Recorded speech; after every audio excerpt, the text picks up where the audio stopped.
Well, thank you so much all for coming and staying. My name is Lumbardh Zagragja.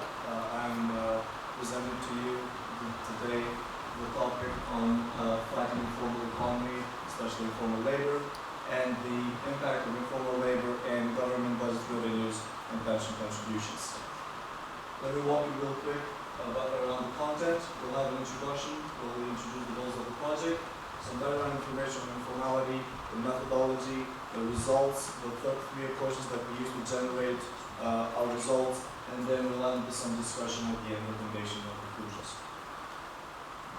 So the first goal and the main goal of the project is to determine how much does the government budget lose from unpaid taxes as a result of undeclared workers.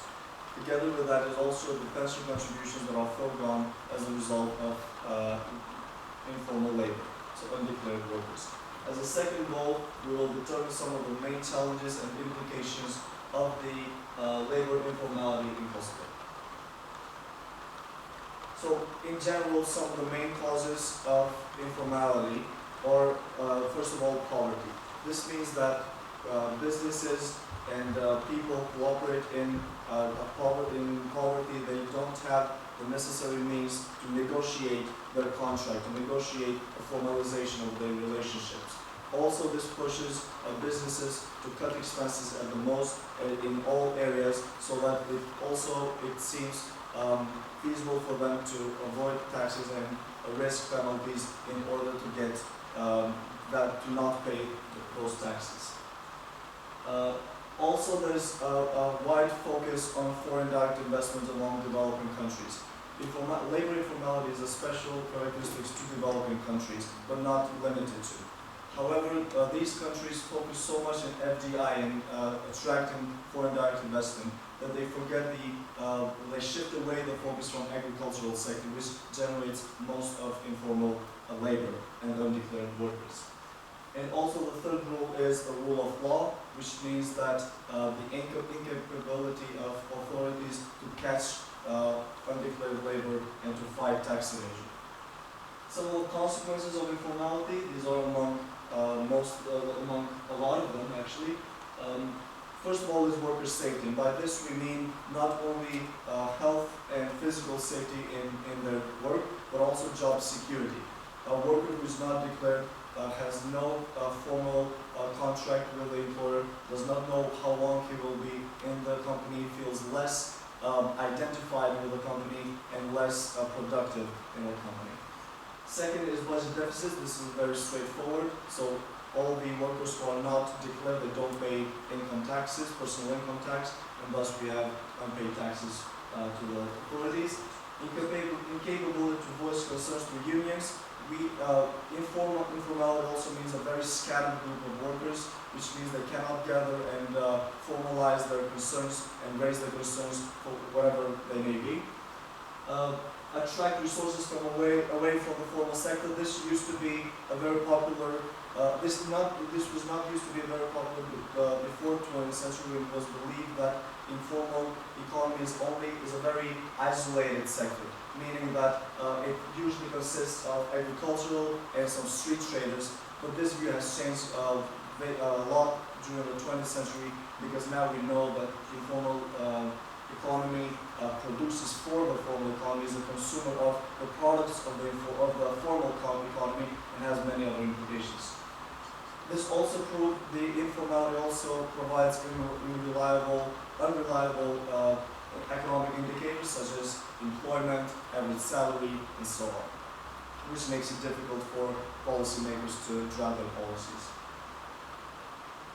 Let's talk more specifically about Kosovo. Here are just some numbers that describe the informal labors in Kosovo. This is a table from 2008, so this data is slightly older. However, studies from 2002, 2008, 2013 suggest that the informality has not changed so much in between these years, remaining at about between 30 and 40%.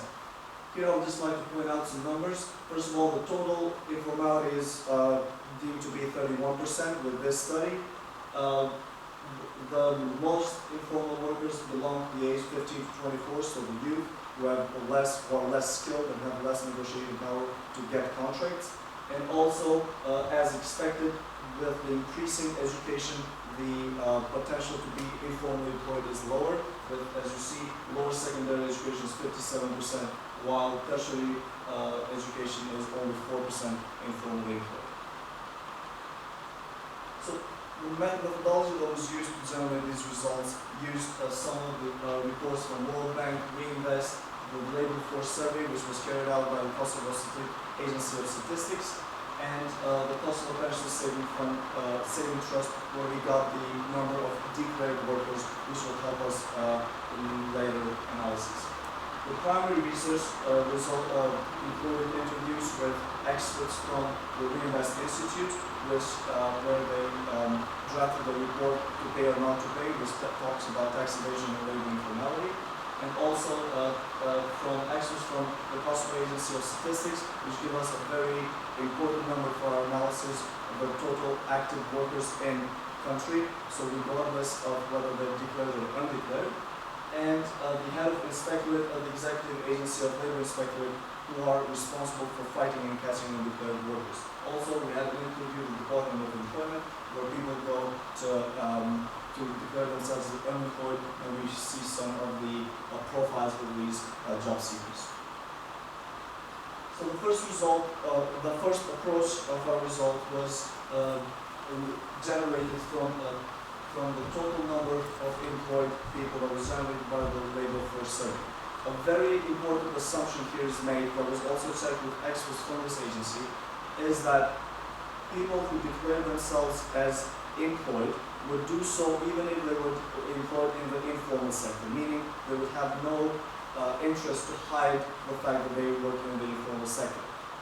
Without this assumption, the analysis does not hold. I checked with the Kosovo Agency of Statistics, and they agreed that there is no interest from the side of the subjects to declare themselves as unemployed if they were working in the informal sector. Here we see the numbers, the total budget loss. Also, a very important assumption is the average salary. There is no information on the average salary in the informal sector.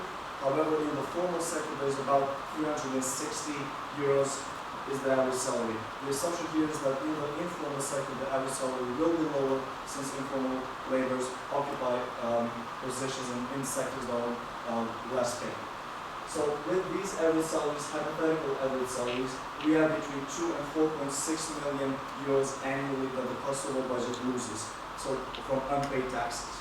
And also the loss in pension contribution is higher, since they pay 10% of the regardless of the tax of the income bracket. And here we have from 11 million up to 18 million annual loss in pension contributions. The second approach uses the study from Reinvest. This study generated a very important statistic, and this is also very recent. This was done in 2013 and published in 2014. Where the study says that 37% of all workers in Kosovo are informally unemployed. This is a lot larger than the number generated by the first approach. This is only about 18%. We will discuss some of the main problems that may be going there as may cause this discrepancy. According to the second approach, the government budget loses around from 4.2 up to 9.4 million annually.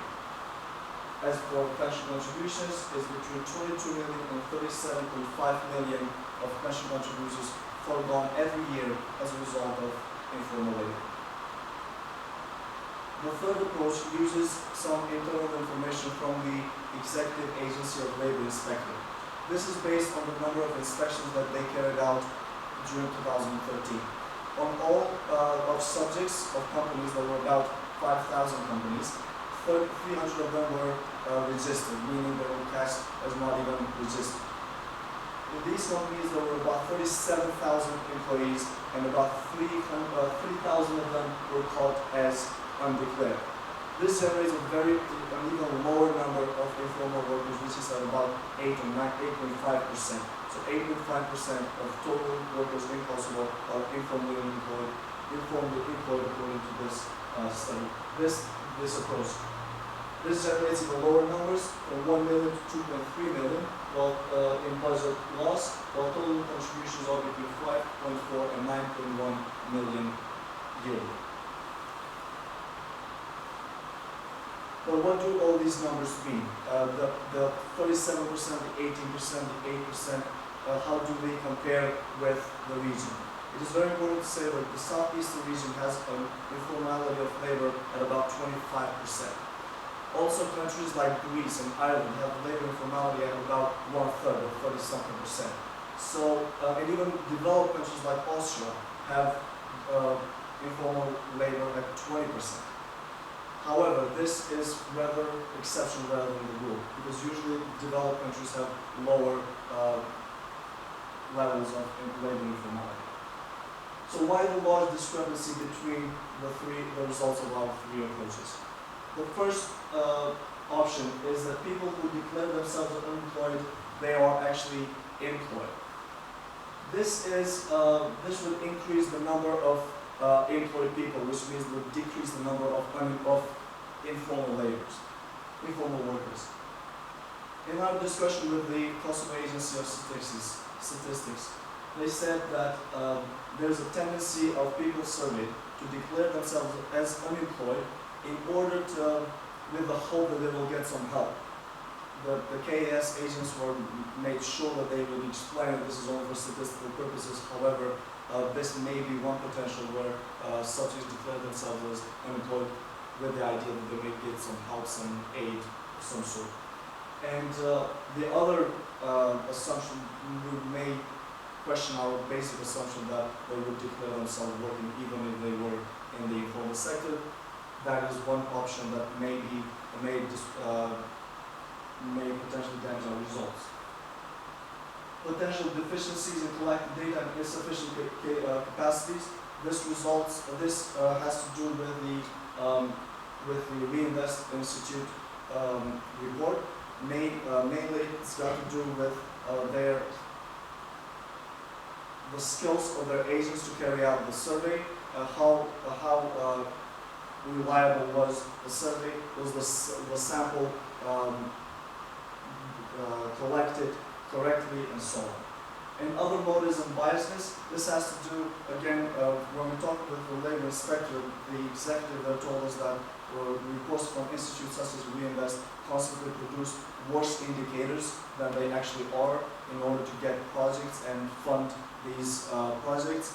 Again, that's just conjecture. We may not base our results on that. But again, on the other side is the public institutions who have the tendency to declare the situation better than it really is. So these are some of the discrepancies that may happen. During our interviews, we identified these as the main challenges in fighting informal labor. The first one has to do with business environment and business planning. This came as a shock to me personally because I felt the main reason is the incapability to catch informal workers. However, we have to start from what pushes people to work informally in the first place. And this has to do with the fact that poverty, as mentioned in the beginning, pushes people to work, taking risks and avoiding taxes. Also, there is a lack of culture in better business planning. So poor business planning makes businesses to fail very often, and also makes them unable to afford the expense of paying taxes. Lack of capacities of the agency of labor inspector. This was said by the head of the agency himself, who said that although we are somewhere in the ratio of 1 inspector for 1,000 companies, this ratio is not very relevant to Kosovo because Kosovo does not have well-established businesses and a well-established business environment. So to control that environment, we may need more inspectors. Also, there's a bridge, the collaboration between institutions, which he said that is a major problem, where inspectors don't have the necessary information as, for example, how many employees does the company have, or is the business active or passive. They sometimes don't even have access in terms of finding addresses and finding businesses. So that is some of the problems that the inspectors of this agency go through. And also, the unqualified and unskilled workers. Again, also we are proud to say that there's a lot of youth in Kosovo. The fact is that we don't have skilled workers, so the problem is they don't have the negotiation power to come to negotiate a formalized contract. Other implications that came out of the study include a very low tax morale. What this means is that 60% of people who were surveyed by Reinvest said that it is relatively easy to evade taxes. But more concerning is that 40% of them said that it is justified to evade taxes. For numerous purposes, avoiding taxes is justified. At the end, I would just like to say that labor informality, although it sounds a very negative phenomenon, many authors deem it as not so bad. First of all, because it ensures that the allocation of resources is done by people, not by the government, which is not always the worst case scenario. And also with a new view of informality, to see that the informal economy is related and works for and produces products and services for the formal economy and also buys from the formal economy, means that the money generated by this sector will stay within the country and will generate more progress and more development.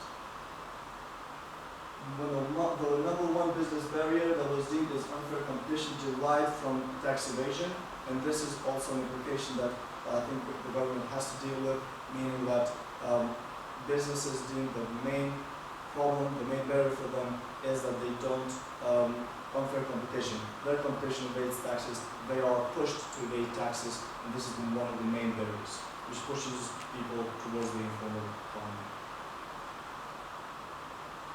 The main recommendation is to further research on this issue because it is very important to have a definite number on what is the economic informality.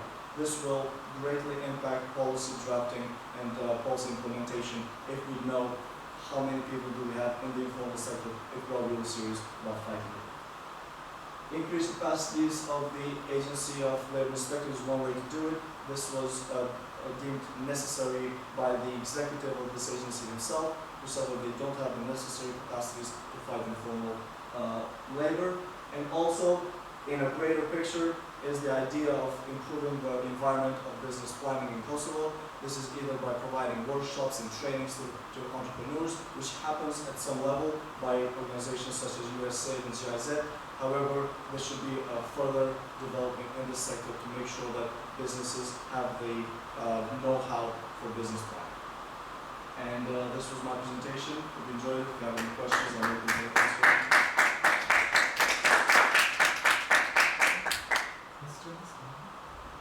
Thank you, Lumbardh, for this great presentation. I was more interested to know about which one of these approaches do you think should be used by the government, and which one portrays the real level of labor informality. And as we saw, it's the losses that the Kosovo budget is incurring because of this informality is 5 to 10 million. Those numbers, somewhere more, somewhere less. Do you think that it is because of the high cost that it will take to the government to track these informalities, which is much higher than the benefit of tracking those? Or why is the main reason for the government not being able to fully control the market? Thank you for the credit, allows me to continue my analysis. First of all, to answer your first question, I think more reliable is the second approach, which considers the percentage by the Reinvest Institute. This is because that percentage was generated by two different approaches too. First of all, they asked all the surveyed subjects, asked them what is the level of labor informality in the sector where they operate, so not in their firms. And when they averaged that, they got 37%. The same percentage was generated when they asked them deliberately how many people in your company do you have that are full-time employees and also or undeclared, and it also led to the same percentage. This gives some robustness to the percentage itself.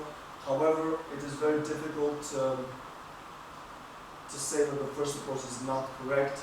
It has to do with something because you have to question the way the survey was carried out. And it is close to impossible for me as an outside researcher to know what went wrong during the survey. The methodology that was seemed correct. It seemed that the sample was correct, so I'm not sure how to question that. However, the second approach generates the most. My time is up. So it generates the same number of informal workers. As for your second question, that was my concern from the beginning. I thought the loss of budget would be much larger. My simple calculations yield that is 5 to 10 million, and this is 10 million if we assume that if something was done, we would get all the money, so we would have zero labor informality, which is close to impossible. The lowest labor informality in Europe is 6.4% in Lithuania. So even if we fought for it, and if we tried to improve the business environment and all the recommendations, we still would have some level of labor informality. So it is up to government to say, is this worth fighting or not? I think that something should be done, because while fighting informality, we have other implications here, not just the budget revenues. I have a question too about when you're comparing this level of informality, Kosovo with Austria, with Ireland, it's really interesting. But I'm thinking, the person that's supplying the money, not the person receiving it, but for employers. Sort of, when you look at those three instances, what sort of reaction or penalties are there for employers who are not, submitting personal income tax to these people? So I mean, is Kosovo, Austria, Ireland, are they sort of the employers that are getting away with it? Are they treated much the same way, or have you looked into that? Point is, apart from Austria, which is for me was an outlier here, because all of the northwestern countries, despite Ireland, all have very low informality, labor informality. Spain has about 8% to 10%. The United Kingdom is at 13%, but others are very, very low, so around 10%. Austria was the only one who was higher. I looked into that, and the main point is of the high number of immigrants that go there who occupy positions such as street traders or other positions that are not, where they are not declared construction workers and in agriculture. This, how do we compare to them? I think the reason why we didn't focus so far and why developing countries don't focus into fighting informal labor is because they have much bigger problems to begin with. So priority, I think it's first of all a matter of priority. And second is that informality by a lot of authors is not deemed as the most negative phenomenon. But all the penalties existing in Austria and Kosovo for employees who are found. Absolutely, absolutely. How different are they? I have not looked into that, but in Kosovo it goes from 500 to 10,000 depending on the violations that are made. But in Kosovo that's the penalty. For one declared worker is 500, but it depends what that worker was doing, what sector is it. In construction sector, for example, the penalties are much larger than in the agricultural sector, and so on. So it depends on where you work and what kind of position you have. How much do you think does the factor of distrust in the government and unresponsiveness of the government toward the business sector affect this large percentage of business informality? And do you think it's a sustainable way of reducing this number by government being more investing in the responsiveness and the responsibilities toward the business sector, rather than just investing simply on the agency and trying to catch these people, rather than turning them to the formal economy sort of voluntarily? That would be a long-term goal that would be more sustainable.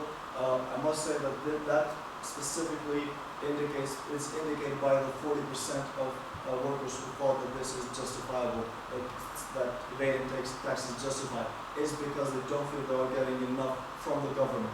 And that is also the idea that the feeling that government is corrupt, the feeling that public goods and services are not worth the tax. So that is all it indicates a feeling of people not seeing work in public expenditure, public investment. I think the long-term goal should be in improving business environment rather than catching individual. Another implication in catching these individuals is that it results in unemployment, because if you if you involuntarily make an employer declare all of his employees who were there so far declared with 200, not declared and got 200 euros, there will be either fewer than fired or they will all get lower wages. So it translates into that. You cannot have, but there's other implications that suggest that just an undeclared worker is a worker in stress, a worker in not formalized relationship, doesn't identify with the company, lower productivity and so forth. Thank you very much. Thank you. Yes,